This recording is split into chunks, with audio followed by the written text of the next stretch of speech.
बिस्मिल्लाहिर्रहमानिर्रहीम। शुरू अल्लाह के नाम से जो बड़ा मेहरबान निहायत रहम करने वाला है। आज हम बात करने जा रहे हैं फार्माकोकाइनेटिक्स एंड फार्माकोडायनेमिक्स की। सबसे पहले हम बात कर रहे हैं फार्माकोकाइनेटिक्स की। फार्माकोकाइनेटिक्स को हमने फर्स्ट लेक्चर में भी थोड़ी सी जो है इसको कवर किया था ब्रीफली। आज हम उसको डिटेल के साथ जो है वो कवर करेंगे कि फार्माकोकाइनेटिक्स का मतलब क्या है, फार्माकोडायनेमिक्स का मतलब क्या है, फार्माकोलॉजी में उसकी इंपॉर्टेंस क्या है। तो फार्माकोकाइनेटिक्स का मतलब क्या है? Pharmacokinetic is the study of the absorption, distribution, metabolism and excretion of drug. तो अगर कोई भी आपसे पूछ ले एमसीक्यूज में या वैसे आपसे पूछ ले कि व्हाट इज फार्माकोकाइनेटिक्स, तो फार्माकोकाइनेटिक्स का मतलब यह है कि ड्रग्स की एब्जॉर्प्शन किस तरह होती है, और ड्रग की डिस्ट्रीब्यूशन एक जगह से दूसरी जगह उसकी डिस्ट्रीब्यूशन किस तरह होती है, ड्रग किस तरह उसकी मेटाबॉलिज्म्स होती है, और किस तरह जो है वो इसकी एक्सक्रीशन होती है, और वो कौन से रूट्स है जिसके जरिए से ड्रग्स की एक्सक्रीशन होती है। तो मतलब यह है what the body does to the drug, यानी ह्यूमन बॉडी ड्रग्स के ऊपर कौन सा एक्शन करता है उसको हम कहते हैं फार्माकोकाइनेटिक्स। यानी काइनेटिक्स का मतलब यह है मोशन। तो बेसिकली फार्माकोकाइनेटिक्स का मतलब यह है कि ह्यूमन बॉडी जो है ये ड्रग्स के ऊपर किस तरह एक्शन करता है। यानी जब drug we inject any injection और we give any oral medicine to a drug, तो ये ड्रग जो है आईवी रूट से या आईएम रूट से या जीआई ट्रैक्ट से ये किस तरह जाके ये अपने रिसेप्टर तक पहुंच जाता है। तो ये डिफरेंट जो है इसके मैकेनिज्म्स है। जिस तरह डिस्ट्रीब्यूशन है कि एक आईएम इंजेक्शन हम लगा दे पेन किलर्स के लिए तो वो अपनी टारगेट एरियाज तक पहुंच जाती है। इसके साथ साथ मेटाबॉलिज्म्स है, लीवर में उसकी मेटाबॉलिज्म्स होती है, और जो एक्स्ट्रा और हार्मफुल केमिकल्स होती है उसकी जो है मेटाबॉलिज्म होती है। एक्सक्रीशन ऑफ ड्रग, इस तरह कुछ ड्रग जो है वो यूरिन में, स्टूल्स में या स्वीटिंग के साथ जो है उसकी सिक्रीशन होती है, एक्सक्रीशन होती है ह्यूमन बॉडी से। तो इसको हम कहते हैं फार्माकोकाइनेटिक्स। यानी फार्माकोकाइनेटिक्स का मतलब यह है कि ह्यूमन बॉडी ड्रग्स के ऊपर किस तरह अमल करता है, किस तरह ड्रग्स के ऊपर अपना एक्शन शो करता है, उसको हम कहते हैं फार्माकोकाइनेटिक। यानी सिंपली इसका मतलब यह है कि ड्रग्स की distribution, metabolisms, excretion of the drug and distribution of the drug, ये सब कंपोनेंट है किस चीज के? फार्माकोकाइनेटिक्स की। और ये सब जो है ह्यूमन बॉडी की जो है वो कैरेक्टरिस्टिक है कि ह्यूमन बॉडी ड्रग्स के ऊपर किस तरह जो है वो काम करता है, तो उसको हम कहते हैं pharmacokinetics. The process by which a drug is absorb, distributed, metabolised and eliminated by the body. तो ये भी उसकी एक एग्जांपल है कि किस तरह ड्रग जो है उसकी एब्जॉर्प्शन होती है। तो देखिए मुख्तलिफ किस्म के ड्रग्स है, उसकी डिफरेंट जो है उसकी एब्जॉर्प्शन होती है। कुछ मेडिसिन जो है वो हम ओरली देते हैं, कुछ आईएम देते हैं, कुछ सबकट देते हैं, कुछ आईवी देते हैं। तो मतलब यह है कि वो डिपेंड करते हैं उसके फार्माकोकाइनेटिक्स के ऊपर। तो फार्माकोकाइनेटिक्स जो है इसका मतलब यह है कि ह्यूमन बॉडी के अंदर ड्रग की एब्जॉर्प्शन किस तरह होती है, ड्रग एक जगह से दूसरी जगह किस तरह जो है डिस्ट्रीब्यूट होता है, ड्रग की मेटाबॉलिज्म्स किस तरह होती है, और वो कौन से रूट से जिसके थ्रू जो है ड्रग्स की एलिमिनेशन होती है। Once drug is administered it is absorb. तो देखिए जब हम एक दफ़ा एक पेशेंट को ड्रग दे दें तो उसकी जो है एब्जॉर्प्शन स्टार्ट होती है। Either we give a drugs to oral route, either we give IM, IV, किसी भी रूट से अगर हम ड्रग्स दे दे पेशेंट को तो वो एब्जॉर्प्शन होना स्टार्ट होती है। इंटर द ब्लड, और इस तरह इसकी जो है डिस्ट्रीब्यूशन होती है ब्लड के थ्रू। यानी वो ड्रग फिर एब्जॉर्ब होकर ब्लड के थ्रू जो है किसी दूसरे एरियाज तक जो है वो ट्रांसफर हो जाता है। Is distributed to different part of the body, reach the site of action, is metabolize and then excreted. तो देखिए मतलब यह है कि जब हम एक पेशेंट को कुछ मेडिसिन देते हैं, कुछ ड्रग्स देते हैं, तो वो ड्रग्स जो है वो किसी एक टारगेट एरियाज के लिए हम उसको दे देते हैं। फॉर एग्जांपल पेन है, पेन किलर्स है, जो है एंटी मलेरियल से, कोई दूसरा एंटीबायोटिक्स है, जब हम एक पेशेंट को देते हैं तो उसका वो एक टारगेट एरियाज होता है। अब देखिए ये टारगेट एरियाज तक अपनी एब्जॉर्प्शन साइट से अपनी टारगेट एरियाज तक किस तरह पहुंच जाता है, और वो कौन से पथवेज है, वो कौन से कॉन्सेप्ट है जो कि उस दरमियान में या ड्रग की जो एब्जॉर्प्शन डिस्ट्रीब्यूशन है अपनी टारगेट एरियाज तक उसकी जो पहुंच है उसको अफेक्ट कर सकती है। तो उसको हम कहते हैं फार्माकोकाइनेटिक्स। यानी बेसिकली ड्रग एब्जॉर्प्शन से लेके अपनी टारगेट एरियाज तक किस तरह पहुंच जाता है, इस प्रोसेस को हम कहते हैं फार्माकोकाइनेटिक। यानी फार्माकोकाइनेटिक ये ह्यूमन बॉडी की वो एबिलिटीज है जिसके जरिए ड्रग एक जगह से दूसरी जगह पहुंच जाता है और अपने टारगेट साइट्स, टारगेट रिसेप्टर तक जो है वो अपना पहुंच जो है उसको मेक श्योर बना लेता है। ड्रग में be transported across the membrane by passive और एक्टिव ट्रांसपोर्ट। तो देखिए दो जो है ये मैकेनिज्म्स है ट्रांसपोर्ट मैकेनिज्म्स की, यानी जब ड्रग अपने टारगेट एरियाज तक पहुंच जाती है तो वहाँ पे उसकी जो ट्रांसपोर्ट है अपनी रिसिप्टर तक उसकी जो एक्सेस है वो दो तरीके से होता है। एक को हम कहते हैं पैसिव ट्रांसपोर्ट। पैसिव ट्रांसपोर्ट का मतलब यह है कि सेल मेम्ब्रेन या किसी भी सेल के अंदर जब या किसी रिसिप्टर तक जब ड्रग पहुंच जाता है तो ये दो प्रोसेस के जरिए। एक को हम कहते हैं पैसिव ट्रांसपोर्ट। पैसिव ट्रांसपोर्ट का मतलब यह है कि without the use of energy जब ड्रग खुद ब खुद एक जगह से दूसरी जगह जो है वो चला जाए, वो एक एरिया से जहाँ पे उसकी कंसंट्रेशन ज़्यादा हो जो कि ब्लड है, जब ज़्यादा कंसंट्रेशन से वो कम कंसंट्रेशन की तरफ या कम कंसंट्रेशन एरियाज की तरफ जब ड्रग मूवमेंट करता है तो उसको हम कहते हैं passive transport. The drug moves across a membrane without any need for energy, यानी पैसिव ट्रांसपोर्ट के लिए किसी एनर्जी की ज़रूरत नहीं होती और ये जो है हायर कंसंट्रेशन से लोअर कंसंट्रेशन की तरफ मूवमेंट करता है। एक्टिव ट्रांसपोर्ट का मतलब क्या है? एक्टिव ट्रांसपोर्ट ये कंसंट्रेशन ग्रेडियंट के अगेंस्ट होता है, यानी लोअर से लेके हायर लेवल तक जब हम ड्रग को पहुंचा देते हैं तो उसके लिए कुछ एनर्जी की जरूरत होती है और उसको हम कहते हैं एक्टिव ट्रांसपोर्ट। यानी एक्टिव ट्रांसपोर्ट का मतलब क्या है? It is the transfer of drug against a concentration of drug against a concentration gradient and need energy. Concentration gradient का मतलब यह है कि देखिए पैसिव ट्रांसपोर्ट में ज्यादा कंसंट्रेशन से कम कंसंट्रेशन की तरफ जो है ड्रग मूवमेंट करता है, while in active transport drug जो है ये लोअर कंसंट्रेशन से हायर कंसंट्रेशन की तरफ मूवमेंट करते हैं जिसके लिए एनर्जी की जरूरत होती है। It is carried by specific carrier protein, और उसके लिए डिफरेंट कैरियर प्रोटीन्स है जो कि उसके लिए रिस्पॉन्सिबल है उसकी मूवमेंट्स की। फार्माकोडायनेमिक, अब देखिए फार्माकोडायनेमिक्स का क्या मतलब है? फार्माकोडायनेमिक्स ये दो कॉन्सेप्ट जो है बहुत ज़्यादा जो है इंपॉर्टेंट है एमसीक्यूज़ के लिहाज से, अक्सर इससे एमसीक्यूज़ आ जाते हैं।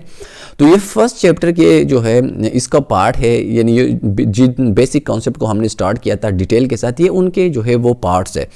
Pharmacodynamic is the study of the effect of drug on the body and there mechanism of action.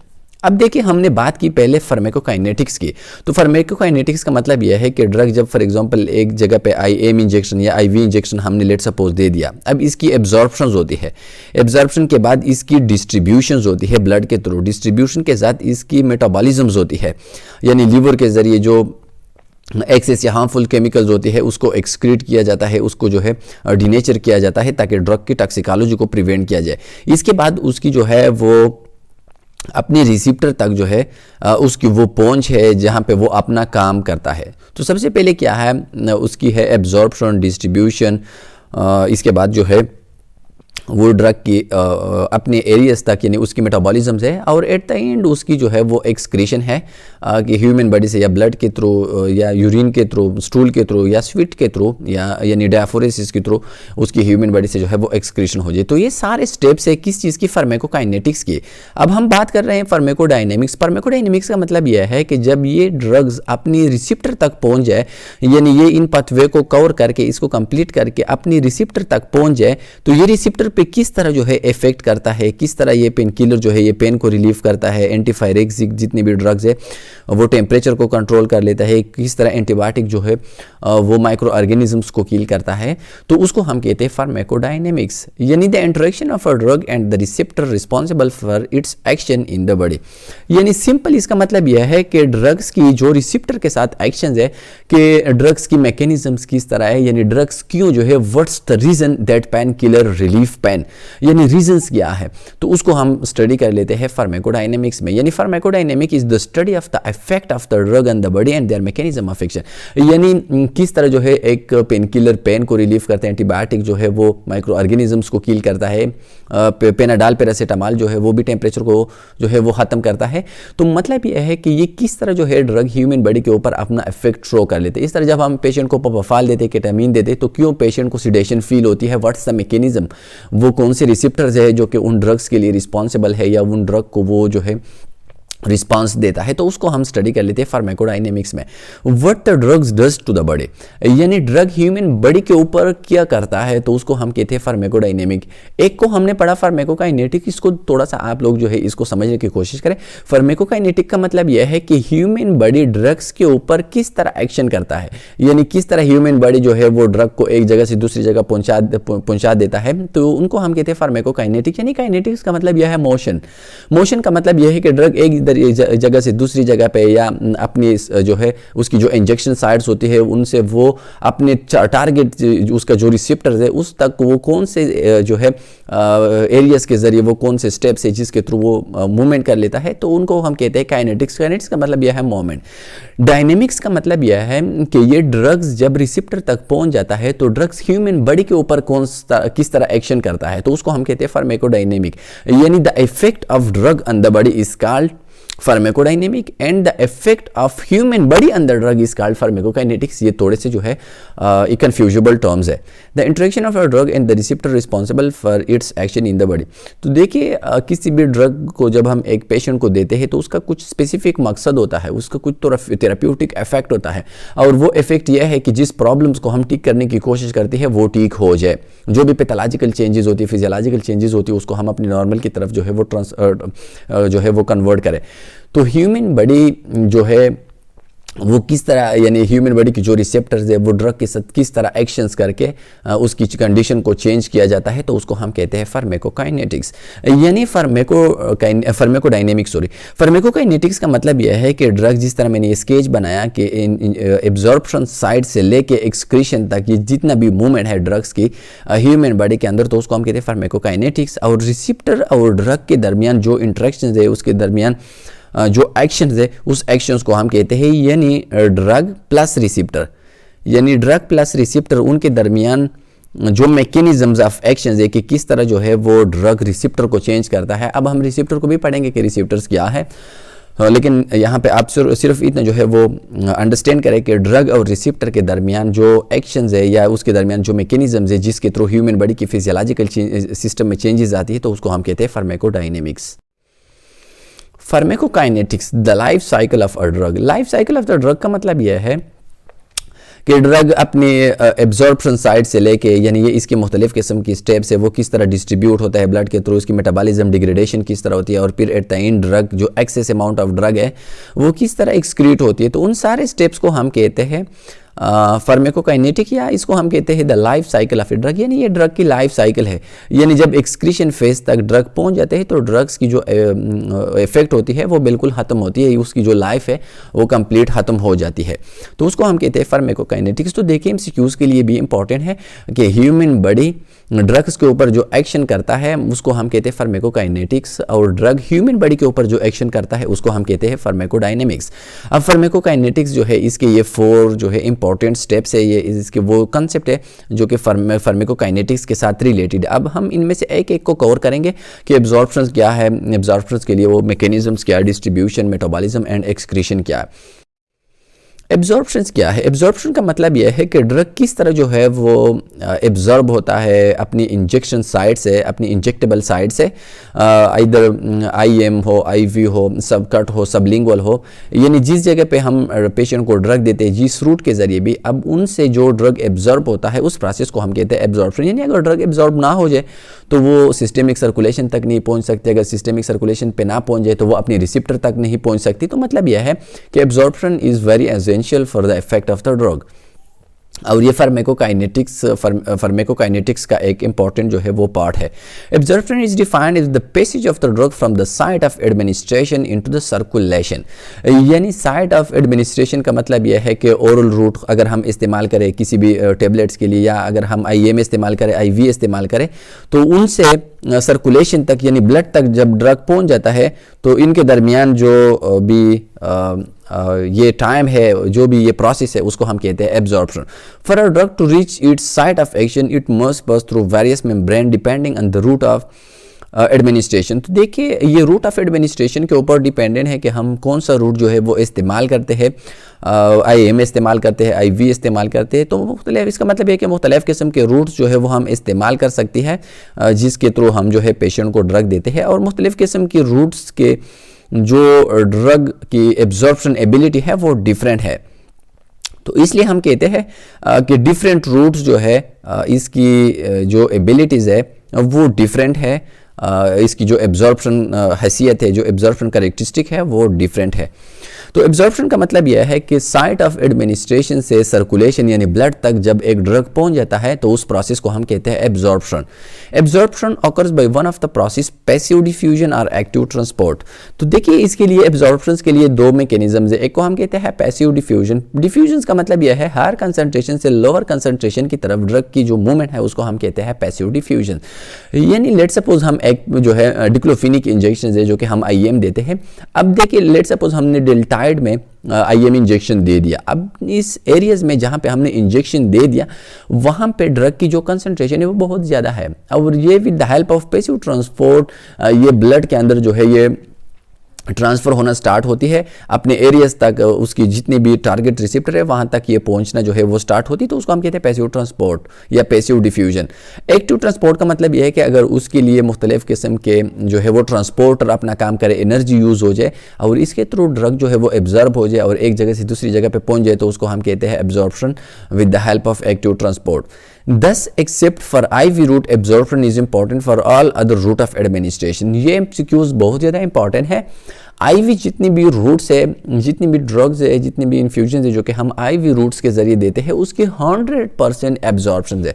तो अगर MCQs में आ गया कि which one of the following has the 100% absorption, IM दिया, सबलिंगुअल, सबकट, इस तरह आईवी, तो आप लोग आईवी को जो है इंट्रावेनस को क्लिक करेंगे और उसकी रीजंस क्या है। तो देखिए जिस तरह हमने एब्जॉर्प्शन की डिफिनीशन में पढ़ा कि एब्जॉर्प्शन का मतलब यह है कि साइट ऑफ एडमिनिस्ट्रेशन से ब्लड तक जो प्रोसेस है ट्रांसपोर्ट की, इसको हम कहते हैं एब्जॉर्प्शन।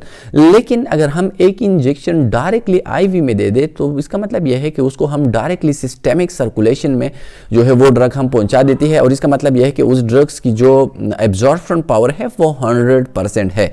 तो ये आप लोग रिमेंबर करें, मेमोराइज करें कि आईवी जितनी भी फ्लूइड्स जितनी भी ड्रग्स है उसकी एब्जॉर्प्शन जो है वो 100% है। चूंकि एब्जॉर्प्शन का मतलब यह है कि साइट ऑफ एडमिनिस्ट्रेशन से हम ड्रग्स जो है उसको पहुंचा दे टूवर्ड्स ब्लड या टूवर्ड्स सर्कुलेशन। लेकिन अगर एक ड्रग्स हम डायरेक्टली सर्कुलेशन में जो है वो पहुंचा दे आईवी रूट के थ्रू या उसको हम सिस्टेमिक सर्कुलेशन तक जो है वो पहुंचा दे with the help of IV line, with the help of injection, तो इसका मतलब यह है कि वो 100% अवेलेबल है इन सर्कुलेशन। इसलिए हम कहते हैं कि आईवी जितनी भी रूट्स है उसकी जितनी भी ड्रग्स है उसकी एब्जॉर्प्शन 100% है। फैक्टर अफेक्टिंग ड्रग एब्जॉर्प्शन, अब ये भी बहुत ज़्यादा इंपॉर्टेंट है कि वो कौन कौन से फैक्टर्स है जो कि ड्रग एब्जॉर्प्शन के ऊपर अफेक्ट करती है या ड्रग एब्जॉर्प्शन को इंक्रीज या उसको डिक्रीज कर सकता है। तो इसके लिए मुख्तलिफ किस्म की ये 7 फैक्टर्स है। Several factor influence the rate and extent of absorption of a drug. Rate and extent का मतलब यह है कि उसकी रेट क्या है, यानी फास्ट एब्जॉर्प्शन है या स्लो एब्जॉर्प्शन है, और एक्सटेंट क्या है यानी वो कितनी अमाउंट में जो है उसकी एब्जॉर्प्शन हो पाती है। तो सबसे फर्स्ट वन जो है इसको हम कहते हैं disintegration and dissolution time. Disintegration का मतलब यह है कि जब हम एक इंजेक्शन या जब हम एक ड्रग देते हैं तो उसकी डिसइंटीग्रेशन होती है, यानी वो अपनी पार्टिकल्स में कन्वर्ट होना स्टार्ट होती है। या डिसोल्यूशन का मतलब यह है कि उसकी कंपोनेंट जो है वो डिजॉल्व होना स्टार्ट होती है। तो और इस तरह जब वो डिजॉल्व हो जाए तो वो ब्लड के अंदर जो है वो पहुंच सकते हैं। लेकिन अगर वो वही फॉर्म्स में, वही सेम फॉर्म में, जिस फॉर्म में हमने पेशेंट को एडमिनिस्टर किया गया है, अगर वो इस फॉर्म में अवेलेबल है तो वो अपनी सर्कुलेशन तक जो है वो पहुंच नहीं पा सकता। तो सबसे पहले उसकी डिसइंटीग्रेशन होती है। डिसइंटीग्रेशन का मतलब यह है कि उसकी स्प्लिटिंग्स होती है, वो अपने पार्टिकल्स में या वो अपने सब पार्ट्स में जो है वो डिवाइड होती है। फार्मूलेशन, अब ड्रग की फार्मूलेशन के ऊपर भी जो है वो डिपेंड कर सकती है कि ड्रग की फार्मूलाज क्या है, उनके साथ कुछ ऐसे इंग्रेडिएंट को मिलाया तो नहीं है जो कि ड्रग की एब्जॉर्प्शन को जो है वो स्लो कर देता है, यानी ड्रग की एब्जॉर्प्शन को जो है वो स्लो कर सकता है। तो उसकी मुख्तलिफ किस्म की ड्रग्स की फार्मूलेशन होती है। कुछ ड्रग जो है उसकी फास्ट एब्जॉर्प्शन होती है, कुछ की स्लो जो एब्जॉर्प्शन होती है। पार्टिकल साइज, अब देखिए पार्टिकल साइज का मतलब यह है कि जो ड्रग हम देते हैं उसकी पार्टिकल साइज कितना है, वो सेल मेम्ब्रेन को क्रॉस कर सकता है कि नहीं, अब उनके ऊपर भी डिपेंडेंट है। यानी small particle size is important for better absorption of drug, यानी अगर उसके पार्टिकल की साइज कम है और वो जितने भी जो है आयंस चैनल्स है अगर वो उसको क्रॉस कर सकता है तो ज़ाहिर बात है उसकी जो ट्रांसपोर्ट है, उसकी जो एब्जॉर्प्शन है वो बहुत ज़्यादा फास्ट होगी। लिपिड सॉल्युबिलिटी, लिपिड जितनी भी लिपिड सॉल्युबल ड्रग्स है उसकी एब्जॉर्प्शन बहुत ज़्यादा फास्ट होती है। आप लोगों ने पढ़ा है एनाटॉमी एंड फिजियोलॉजी में कि जो सेल मेम्ब्रेन है वो लिपिड बाइलेयर्स है।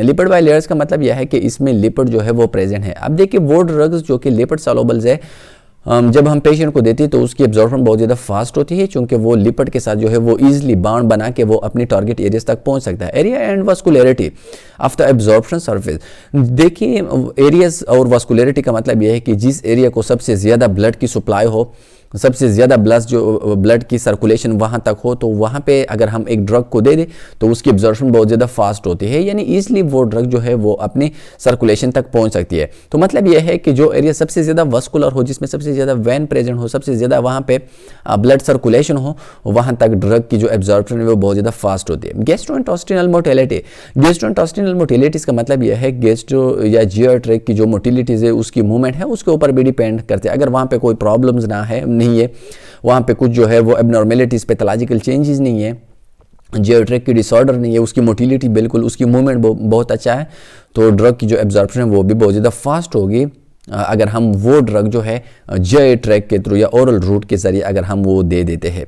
7 का मतलब ये है प्रेजेंस ऑफ फूड। तो देखिए कुछ ड्रग जो है वो अगर हम फूड आइटम के साथ दे दे तो उसकी एब्जॉर्प्शन इंक्रीज और डिक्रीज हो सकते हैं। तो मुख्तलिफ किस्म के ड्रग्स है जिसकी एब्जॉर्प्शन जो है फूड के साथ, जो भी फूड आइटम्स अगर हम उनके साथ दे दे कुछ स्पेसिफिक फूड आइटम्स, तो उसके साथ उसकी एब्जॉर्प्शन इंक्रीज भी हो सकता है और डिक्रीज भी।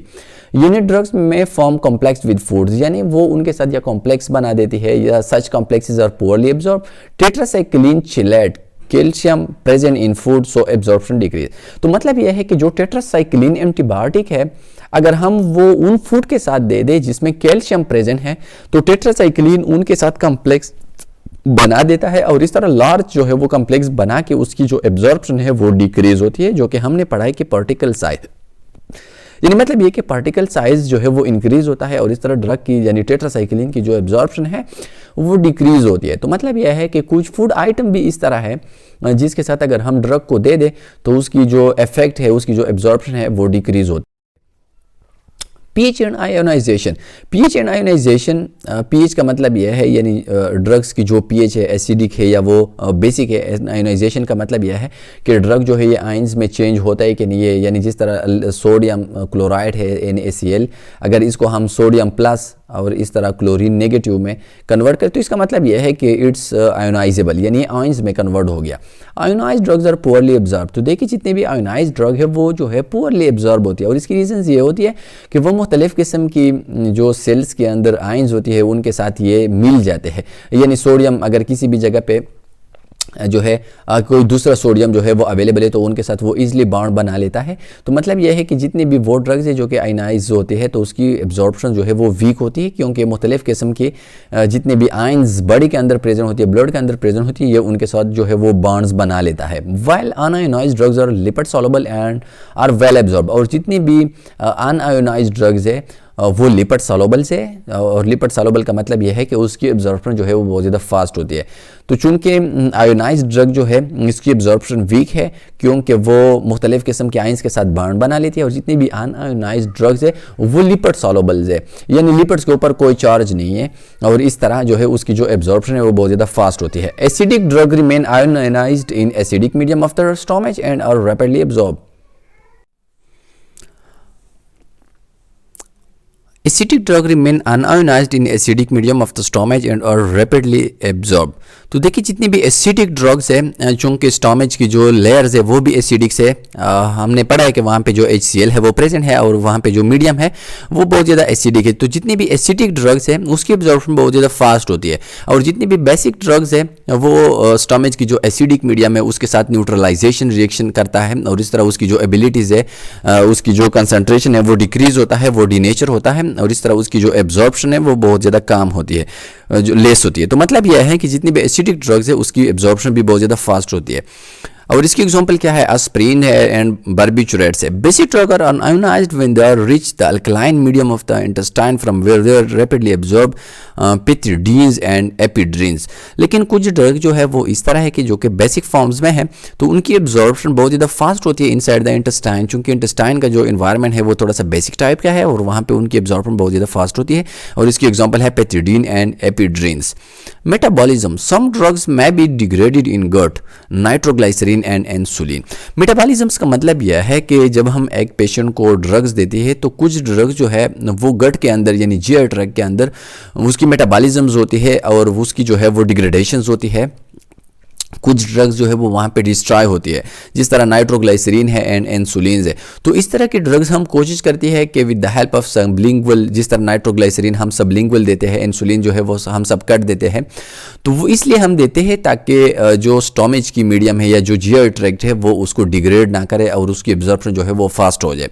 Disease, the disease of the gut like malabsorption and achlorhydria result in reduce absorption of drug.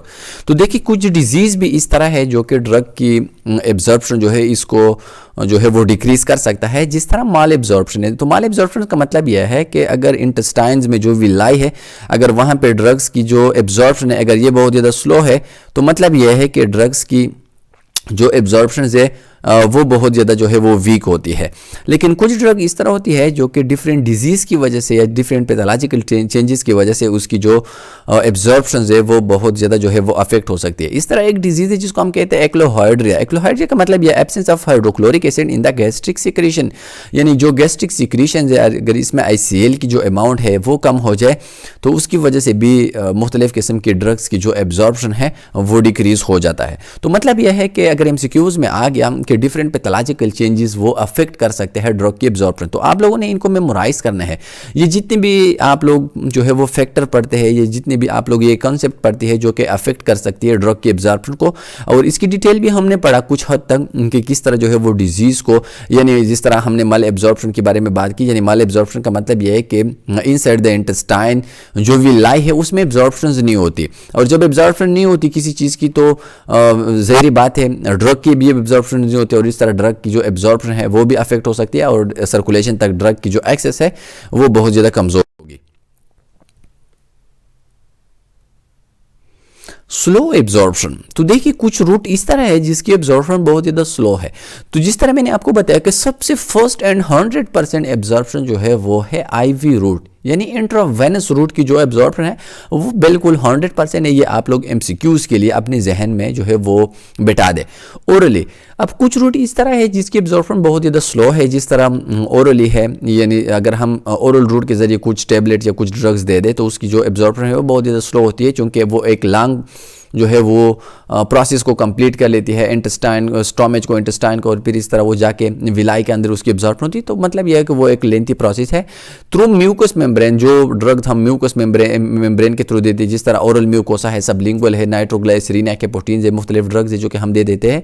Nasal mucosa है, इंसाफिलेटेड नेजल म्यूकोसा के जरिए जिस तरह मुख्तलिफ किस्म के ड्रग्स हम नेज़ल थ्रू के ज़रिए जो है वो पेशेंट को दे देती है, मुख्तलिफ़ किस्म के इनहेलर्स वगैरह हम यूज़ कर लेती है, तो उसकी जो एब्जॉर्प्शन है वो बहुत ज़्यादा जो है वो स्लो है। इस तरह टॉपिकल या ट्रांसडर्मल थ्रू स्किन है, अगर हम टॉपिकल कोई जो है वो ऑइंटमेंट वगैरह लगा दे, कुछ जो है मेडिसिन स्किन के ऊपर लगा दे, तो उसकी भी एब्जॉर्प्शन बहुत ज़्यादा स्लो है। रेक्टली सपोजिटरी, रेक्टली का मतलब यह है कि अगर हम रेक्टल रूट के थ्रू कुछ जो है वो ड्रग्स दे दें तो उसकी भी एब्जॉर्प्शन बहुत ज़्यादा स्लो है। जिस तरह मुख्तलिफ़ किस्म की ड्रग्स का हम रेक्टल के थ्रू सपोजिटरी हम इस्तेमाल कर सकती है, रेक्टम के ज़रिए यानी एनल रूट के ज़रिए हम जो ड्रग्स देते हैं तो उसकी भी एब्जॉर्प्शन बहुत ज़्यादा जो है वो स्लो है।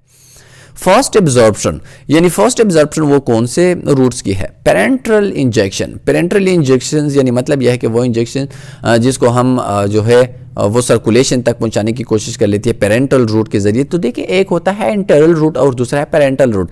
इंटेरल रूट का मतलब यह है इंटेस्टाइन्स यानी जो जीआई रूट्स है। पेरेंटल रूट्स का मतलब यह है जो रूट्स हम डायरेक्टली ब्लड तक यानी स्किन टू ब्लड या डायरेक्टली टू ब्लड जो रूट हम इस्तेमाल कर सकते हैं उसको हम कहते हैं पेरेंटल रूट। और इसमें सबसे जो मोस्ट इंपॉर्टेंट है जिसकी 100% जो है एब्जॉर्प्शन है वो है इंट्रावेनस रूट जो कि फर्स्ट लाइन पे प्रेजेंट किया गया है। तो अगर MCQs में आ गया कि which one of the following has the 100% absorption in parenteral route, तो आप लोग क्लिक करेंगे इंट्रावेनस रूट को। दूसरा जो है इसको हम कहते हैं इंट्रामस्कुलर रूट, इसकी एब्जॉर्प्शन थोड़ी सी जो है वो कम है as compare to intravenous route. जो थर्ड वन है इसको हम कहते हैं सबक्यूटेनियस रूट, जो मुख्तलिफ किस्म के वैक्सीन या मुख्तलिफ किस्म के इंसुलिन हम इस्तेमाल कर सकते हैं। इंट्रापेरिटोनियल, इंट्रापेरिटोनियल रूट, इसकी भी थोड़ा सा जो है अगर हम पेरिटोनियल कैविटी में हम कोई इंजेक्शन दे दें तो इसकी भी थोड़ा सा जो है वो absorption as compare to intravenous route थोड़ा सा कम है।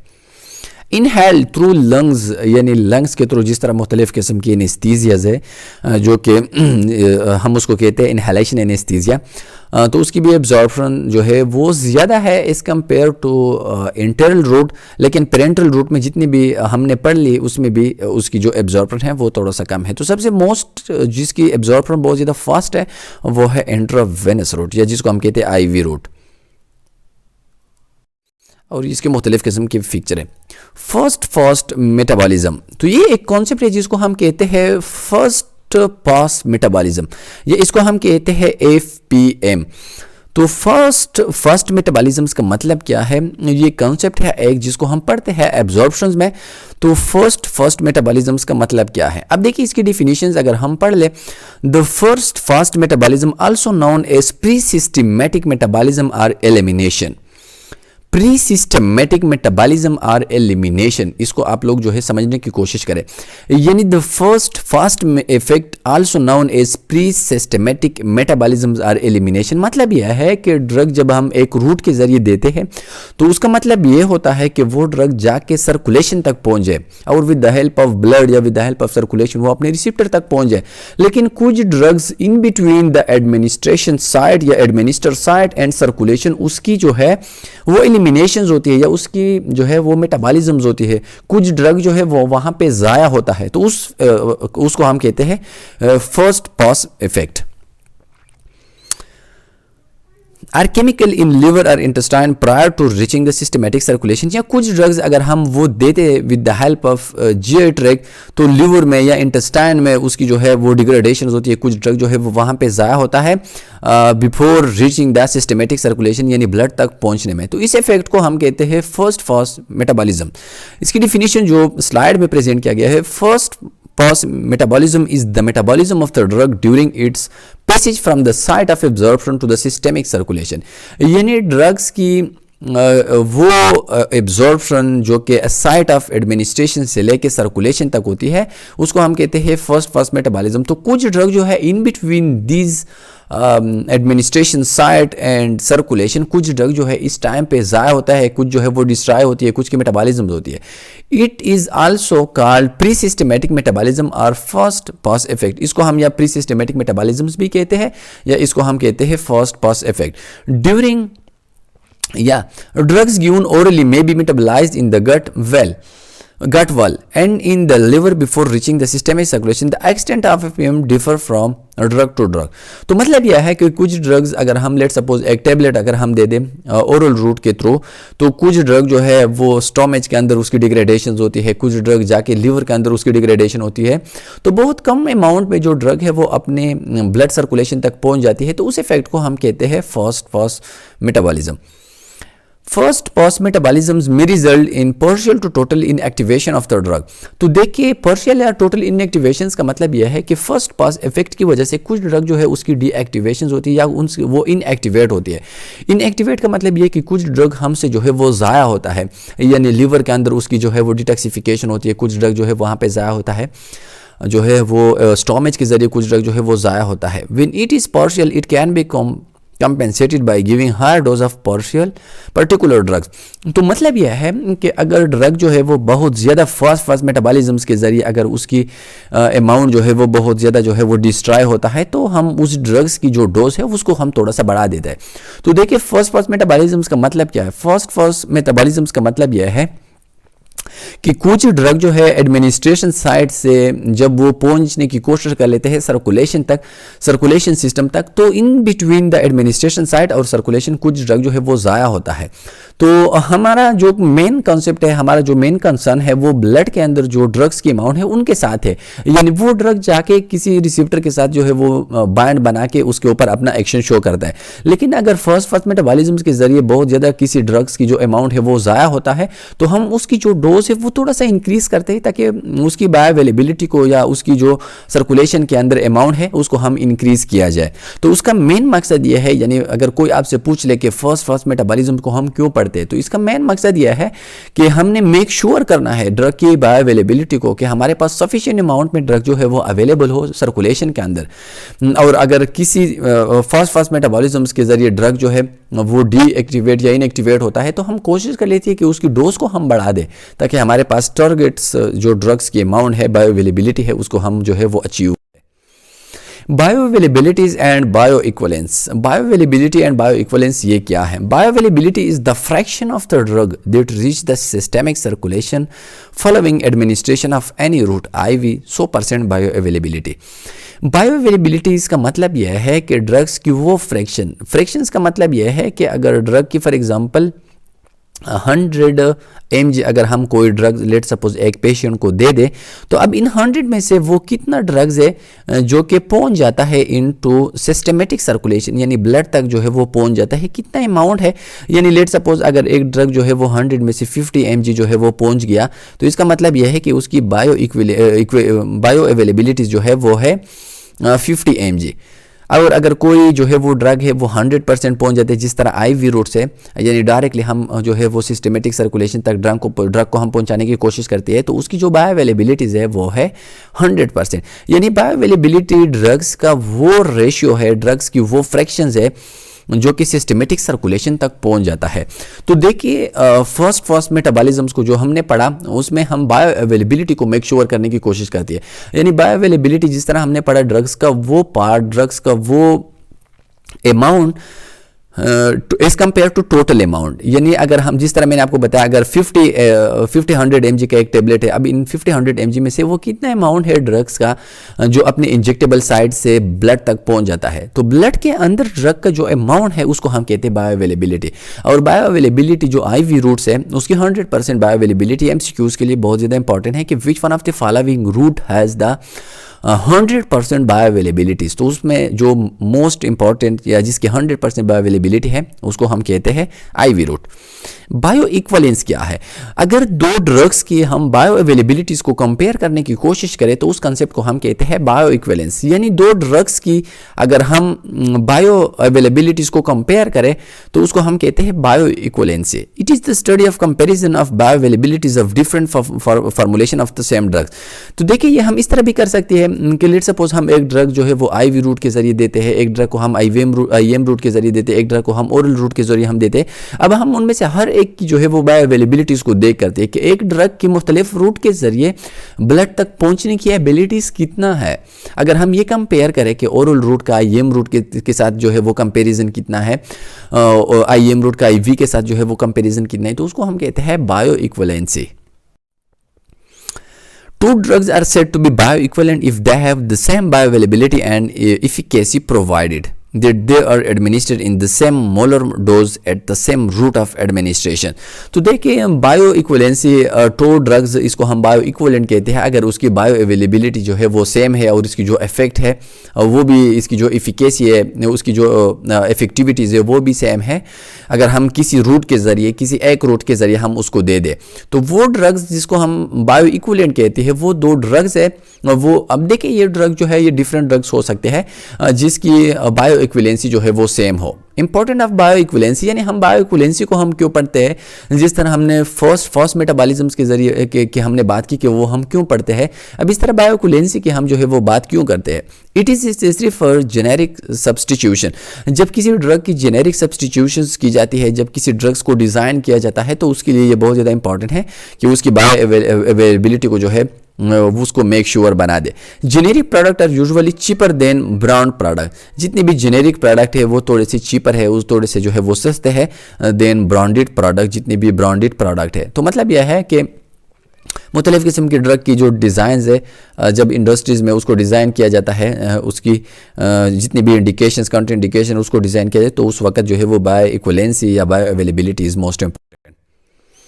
और ये मुख्तलिफ़ किस्म की ड्रग्स है सीरम कंसंट्रेशन है, यानी ये टाइम्स है, और किसी ड्रग की सीरम कंसंट्रेशन है इनिशियल जब हम एक ड्रग को जो है वो दे देते हैं तो उसकी जो एबिलिटीज़ होती है मुख्तलिफ रूट्स के ज़रिए भी हम उसको जो है वो देख सकते हैं, तो वो थोड़ा सा जो है उसकी बायो अवेलेबिलिटी इंक्रीज़ होती है, और फिर जब टाइम गुजर जाता है तो ड्रग की जो है वो एब्जॉर्प्शन होती है, उसकी जो है मेटाबॉलिज्म होती है, और इस तरह ड्रग की जो बायो अवेलेबिलिटीज़ है वो जो है वो डिक्रीज़ होना स्टार्ट होती है। फैक्टर अफेक्टिंग बायो अवेलेबिलिटी, वो कौन से फैक्टर्स है जो कि बायो अवेलेबिलिटी को अफेक्ट कर सकते हैं? Physical properties of the drug, यानी ड्रग की जो सॉल्युबिलिटीज़ है उसके ऊपर भी वो डिपेंड कर लेती है।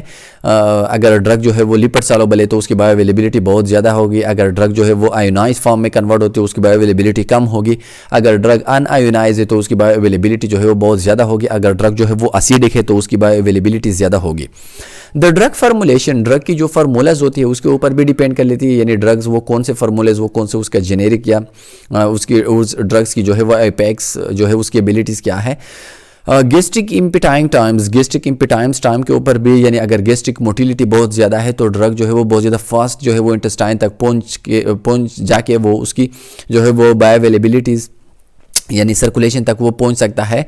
तो मुख्तलिफ किस्म की जो गेस्ट्रिक इम्पिटाइंग टाइम है, गेस्ट्रिक टाइम्स है, उसके ऊपर भी डिपेंड कर लेती है। कंडीशन ऑफ द जेट्रिक की डिजीज़, जिस तरह हमने बात की pH in the stomach, pH of the stomach, इसके ऊपर भी डिपेंड कर लेती है। फर्स्ट इफेक्ट मॉर्फिन, आइसोसरबाइड, डाइनाइट्रेट्स, तो मुख्तलिफ किस्म की ड्रग्स है जो कि फर्स्ट इफेक्ट के जरिए वो बहुत ज़्यादा जो है वो डिनेचर होती है, तो उसके ऊपर भी डिपेंड कर लेती है कि अगर फर्स्ट मेटाबॉलिज्म्स के जरिए उसकी डिनेचरेशन बहुत ज़्यादा होती है, वो बहुत ज़्यादा डिग्रेड होता है, तो उसकी बायो अवेलेबिलिटी बहुत ज़्यादा कम होगी। सरफेस एरिया फॉर एब्जॉर्प्शन, अगर सरफेस एरिया बहुत ज़्यादा हाई है जिस तरह लंग्स की है तो बायो अवेलेबिलिटी उसकी बहुत ज़्यादा होगी उस ड्रग्स की। Drug interaction, antacid, clarithromycin, drug की इंटरेक्शंस भी के ऊपर भी डिपेंड कर लेती है। कुछ ड्रग इस तरह होती है कि वो एक दूसरे की इफेक्ट को जो है वो कैंसिल करते हैं, और इस तरह उस ड्रग की बायो अवेलेबिलिटी बहुत ज़्यादा कम होती है। ड्रग फूड इंटरेक्शन, ड्रग और फूड की इंटरेक्शन, जिस तरह हमने क्लेरिथ्रोमाइसिन की एग्जांपल ले ली कैल्शियम कंटेनिंग फूड के साथ, तो उसके ऊपर भी जो है वो बायो अवेलेबिलिटी डिपेंडेंट है, और इस तरह अगर कॉम्प्लेक्सेस बन जाते हैं तो उसके ज़रिए जो है वो अवेलेबिलिटी, बायो अवेलेबिलिटी वो डिक्रीज होती है। डिस्ट्रीब्यूशन का मतलब यह है कि देखिए एब्जॉर्प्शन के ज़रिए जो है वो किसी एडमिनिस्ट्रेशन रूट से ड्रग जो है वो सर्कुलेशन तक पहुंच गया। अब ब्लड का काम यह है कि वो इस ड्रग को अपने रिसिप्टर तक पहुंचा दे, तो ब्लड के ज़रिए ये ड्रग जो अपने रिसिप्टर साइड तक पहुंच जाता है, इस प्रोसेस को हम कहते हैं distribution. After a drug reaches the systematic circulation, it gets distributed to various tissue. It should cross several barriers before reaching the site of action. तो देखिए मुख्तलिफ किस्म की इसके लिए बैरियर्स है, मुख्तलिफ किस्म की ह्यूमन बॉडी की प्रोटेक्टिव मैकेनिज्म्स है जिसको क्रॉस करके एक ड्रग अपनी रिसिप्टर तक पहुंच जाता है। Like absorption, distribution also involves the same process, filtration, diffusion and specialized transport. तो डिस्ट्रीब्यूशन के लिए भी देखिए फिल्ट्रेशन है, डिफ्यूजन है, स्पेशलाइज्ड ट्रांसपोर्टर्स है, मुख्तलिफ किस्म के आइंस चैनल्स है, तो उसके ज़रिए जो है वो ड्रग्स की डिस्ट्रीब्यूशन जो है वो अफेक्ट हो सकती है। Various factors determine the rate and action of distribution. They are lipid solubility, ionization, blood flow and binding to plasma protein. और इसको हमने तकरीबन जो है मेजॉरिटी को हमने कवर किया कि किस तरह जो है वो लिपिड सॉल्युबिलिटी जो है वो ड्रग की डिस्ट्रीब्यूशन को अफेक्ट कर सकती है। आयनाइजेशन जो है यानी वो ड्रग्स जो कि आयंस में कन्वर्ट होती है उसकी डिस्ट्रीब्यूशन स्लो होगी। ब्लड के जरिए जिस जगह पे ब्लड की सप्लाई बहुत ज़्यादा हाई है तो ब्लड की ड्रग की जो डिस्ट्रीब्यूशन है वो बहुत ज़्यादा हाई होगी। And binding to plasma protein, अगर ब्लड की जो प्लाज्मा प्रोटीन है अगर उनके साथ जो है वो बांड बना लेता है तो उसके ज़रिए ईजिली जो है उसकी डिस्ट्रीब्यूशन होती है और उन ड्रग की जो डिस्ट्रीब्यूशन है बहुत ज़्यादा फास्ट होगी। Unionized and lipid soluble drugs are widely distributed throughout the body. जिस तरह हमने बात की कि जितनी भी अनआयोनाइज्ड ड्रग्स है, जितनी भी लिपिड सॉल्युबल ड्रग्स है, जितनी भी प्रोटीन बाइंडिंग ड्रग्स है जो कि ब्लड के प्लाज्मा के जो प्रोटीन्स है उनके साथ बांड बना लेता है तो उसकी डिस्ट्रीब्यूशन बहुत ज़्यादा फास्ट होती है। और अगर कोई ड्रग्स जो है वो आयोनाइज्ड है, जो है वो लिपिड सॉल्युबल नहीं है या वो ब्लड की जो प्लाज्मा प्रोटीन है उनके साथ बांड नहीं बना लेता तो उसकी जो डिस्ट्रीब्यूशन है वो as compare to unionized and lipid soluble drugs वो थोड़ा सा